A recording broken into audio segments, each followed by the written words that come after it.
Howard introduced as the Michigan Wolverines' new head coach Thursday. He said he expects to return to Michigan. His return to Michigan will continue to mend ties between the program and members of the Fab Five team from the early 90s. He played in the NBA 19 seasons, has been an assistant on the Miami Heat staff for the last 6. And as you might imagine, coming home is pretty special.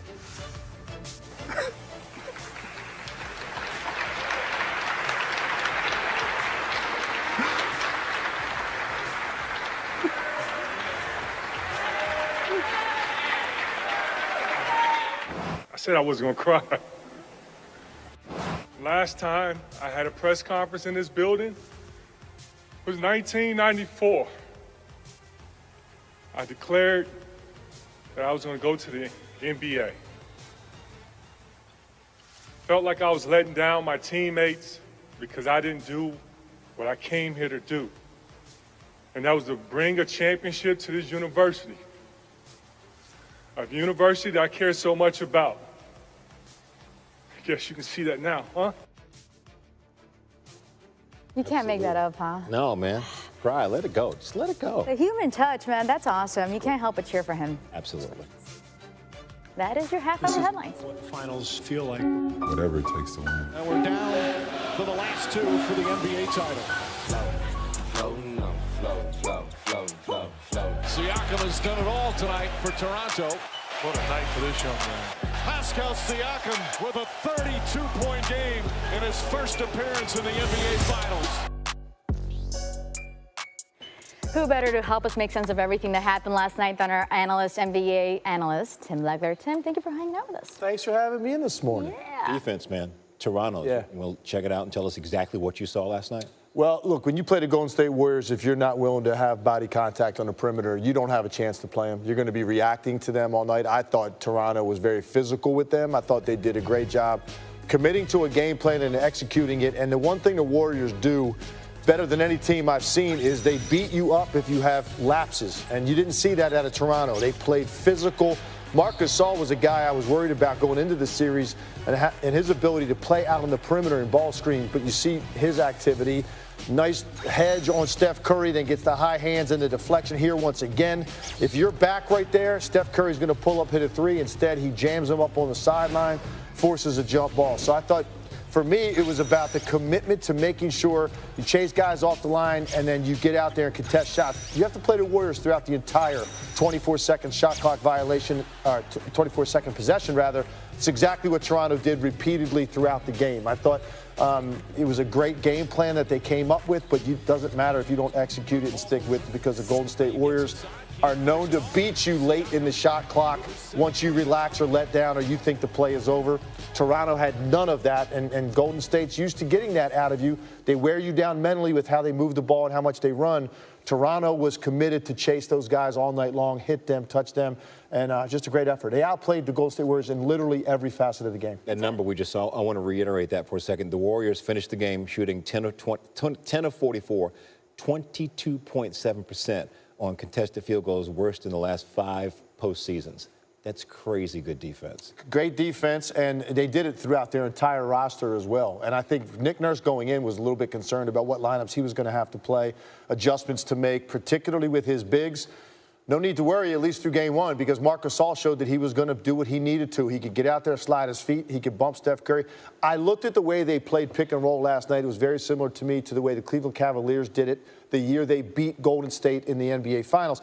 People focus on Draymond Green getting suspended, and that's why the Warriors lost. Well, that only counts for one game. The reason that series turned to me because Cleveland got more physical out on the perimeter. Tristan Thompson in particular, I remember how physical they were on Steph Curry and hitting him and not giving him space to get off and get into a rhythm. He put up good numbers last night, but a lot of those came at the foul line, and some of those fouls were out on the floor. They didn't get the barrage of shot making where you just sort of hang your head and it feels like a gut punch. They never allowed Golden State to do that to them in the second half and turn this thing into stealing a road win. Give Toronto credit. They were great last night. Tim, and you mentioned the adjustments Toronto made. So how about the Warriors? We saw that they were struggling on both ends of the floor. What are your top adjustments for them moving on for game two? For me, the thing that stood out more than anything else from that game last night was the push up the floor by the Toronto Raptors and the number of easy opportunities they got. and the way they continued to put Golden State in a bad spot defensively with their initial surge, it almost seemed like Golden State didn't expect this from the Raptors. They knew that you're going to have to deal with Kawhi Leonard and give him a lot of attention. You know, role players are going to make some shots at the three-point line when you do it. But it was this initial push and the transition opportunities that Golden State, to me, was a little bit lackadaisical on getting back. And when they watched the film, and you heard Steve Kerr allude to it, you heard Draymond Green allude to it, that's the first thing that's going to jump out to them when they watch the tape. That looked like the Golden State Warriors running instead of the Toronto Raptors, and that's where the adjustment has to come, because there were some very easy, I would almost call them practice-type plays that Toronto got themselves into with breakaways, leakouts, one pass ahead, three-point shots. Golden State can't allow that many easy points in an NBA Finals game. It was not their normal caliber transition defense. To me, that's the first place you start defensively with Golden State. They've got to limit that number down to single digits. Game 1 of the books, a couple days for Game 2. Sunday night, 8 Eastern, ABC. Thank you, Tim. Thank you. What was that thing he was wearing? No, I don't expect you to know what that unless you know if is it couture? What was that he was wearing? You're talking about the sweater after the game that was I don't know, it was like an orange thing. It was bright orange. Yeah, it was kind of like a bath mat. I'll just say, Scott, he got asked about it after the cameras were off for information on where he got it, and he refused to reveal. Okay. So I'll get on the investigation as soon as we're done with the interview. It's really not that important. What is important is we saw him grab at that left hamstring. What sense is there about how much that's going to linger? Yeah, so they were working on him on the bench, working on that left leg. Now, it was a calf in the last round. He was grabbing his thigh in this issue, and then he tweaked it again. He said that he's fine and he'll be ready to go for Game 2. Steve Kerr said we'll have an update tomorrow, which indicates there could be some imaging, although they didn't commit to that. He did not stay for extended treatment after the game, and he did not walk off with a terrible limp, but he's clearly dealing with an issue, and the 9 days off that they had between games did not clear it up. So that's definitely something to monitor. All right, we saw Boogie for some, which surprised me. I was shocked that happened, but we did see him play in this game. You told me last series that they would not go to Durant until they trailed. Well, now they trail. Does this ramp up the whether he's ready or not? We got to try to get you out there kind of deal. I am told no, that the plan remains that he will not play in Game 2. They will try to get him out there for a practice between Games 2 and 3, see how he reacts to that. It's going to be Game 3 at the earliest. Scott, let's just be honest here. If they get down 2-0, I think there's a very good chance you're going to see Durant in Game 3. They've got no reason not to, but I don't think you're going to see him come to the rescue on Sunday. And as for Boogie, they were encouraged by the way he played tonight, but you just heard Steve Kerr say they had trouble in transition, and that's where Boogie is struggling. He can't get back in transition. When he's out there, the Raptors try to run even more. So Steve Kerr's got a difficult situation here. Boogie probably earned some more minutes, but I don't know if that's the exact antidote for the way that the Raptors play.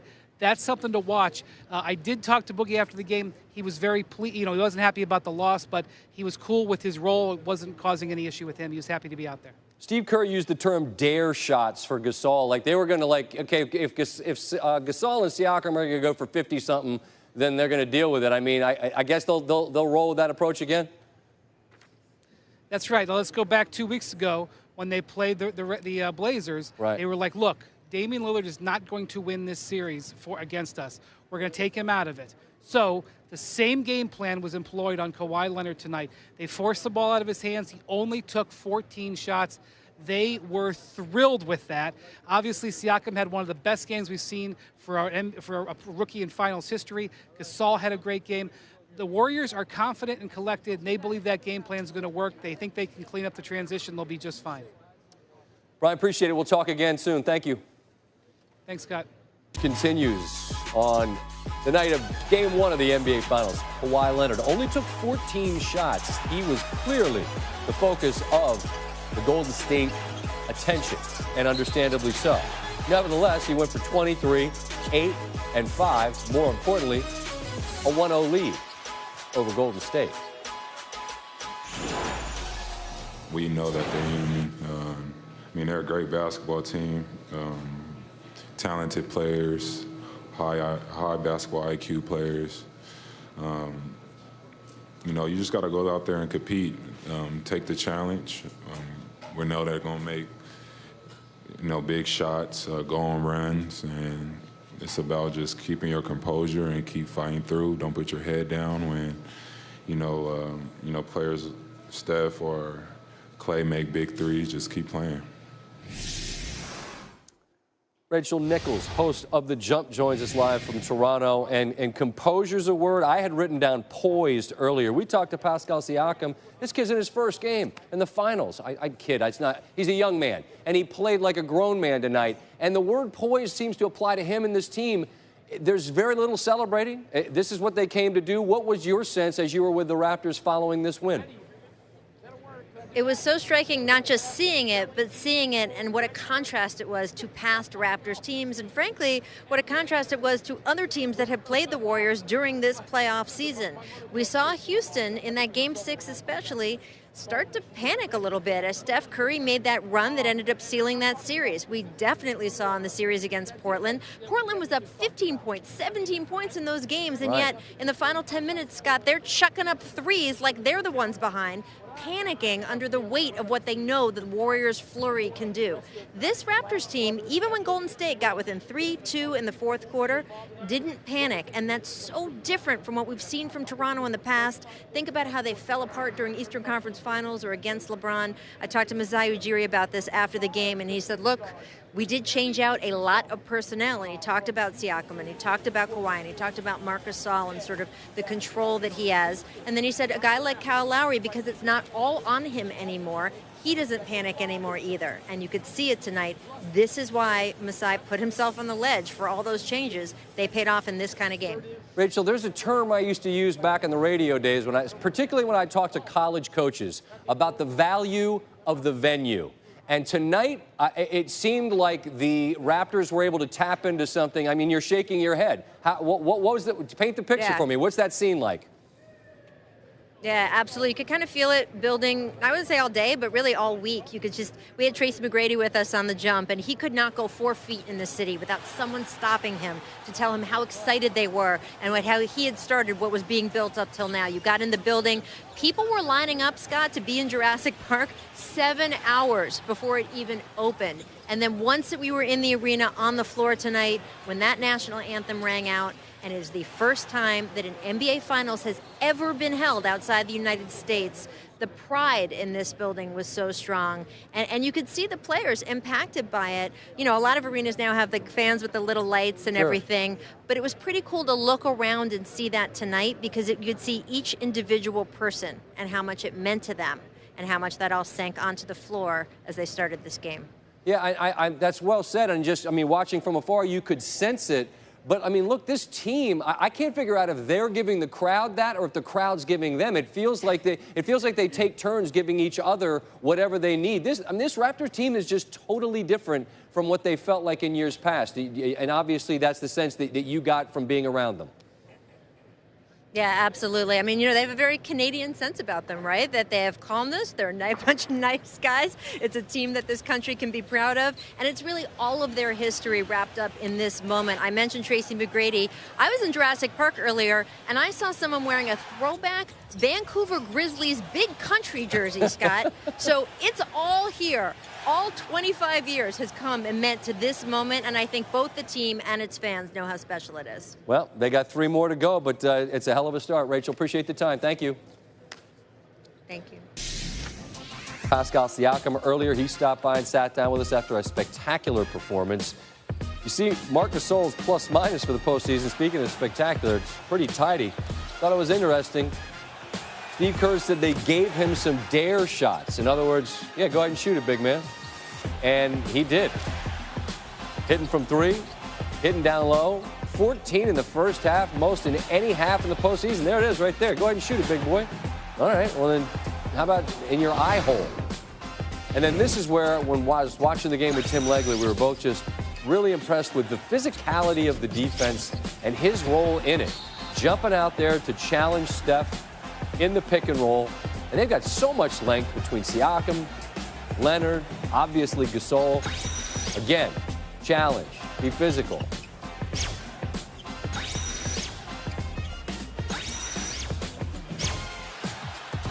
Block shots as needed. Gasol did a little bit of everything. 9-point victory. The contributions here almost can't be measured, but you see the obvious results. They lead to a big night in the box score and a seat with us on the show. After 20 points, 7 rebounds, and monstrous contributions on the defensive end, Marc Gasol joins the show. Congratulations, first of all, on the win. And before I get to your contributions, you wait your life for a night like this, right? You're in the finals. The city's waited forever. How would you describe what the city and your performance, how they kind of combined tonight to produce what it did? Obviously everyone is very excited, but we can't get distracted, with all the outside things that are going on. We got to dissect the game, understand what Golden State is trying to do offensively and defensively, get to our spots. They got counters for everything. They're going to make a lot of shots, but we got to stay poised. What were you most pleased with what you were able to do on the defensive end, and your contributions there were so significant? What will please you most when you guys look back at what you did tonight? I thought the second half we did a better job of finishing possession with rebounds. First half I thought we gave up 13 second chance points. Second half I thought that we did a better job. At least it felt that way. I don't know if it was or not. But I think there's still a lot of room to grow. It's going to be a long series. Offensively, was it the plan to shoot as much as you did, or was it simply a matter of, hey, man, if you're going to give them to me, I'm going to take them? Yeah, and having that mindset of whenever they give you an open look, take it, and that's about it. All right, last quick thought. Pascal Siakam, how do you describe the young man who's really ascended this year and what he provided tonight? He keeps going downhill. He keeps being aggressive. He's confident. I just like when he plays aggressive and he attacks the basket like that. Thanks so much for taking the time. Congratulations. 3 more till you guys can have a parade. I know you guys won't celebrate yet. Thank you. Thank you, Scott. Take care. Time to do your research on Game 1. Great start for the home team thanks to Siakam, Pascal Siakam. 11 consecutive makes in this one. The second time this postseason he's made 10 in a row. LeBron, the only other player to do that in the last 20 postseasons. Toronto got it and ran. You heard Curry and Kerr both lament the fact that they didn't get back on defense. They outscored the Warriors by 8 in transition. The most points in transition the Warriors have allowed in these playoffs, 26 of them, tied for the second most the Raptors have scored. On defense, Raps got in the face of the Splash Brothers. Steph and Clay 6 of 23 on the shots that were contested by Raptors defenders, 26%. It's a good reason that the Raptors were able to take this Game 1 at home. This is interesting to me, man. Vegas made Golden State like minus 300, right, for the series, Steve. Yeah. Toronto has home court, right? Yep. They're favored tonight. Yep. Right? They're favored again in Game 2. Yep. So how the hell is Golden State a minus 300 favorite if Toronto's going to be favored every time they play at home and they have 4 home games? I'll give you another one. Golden State's still favored for the series, minus 160.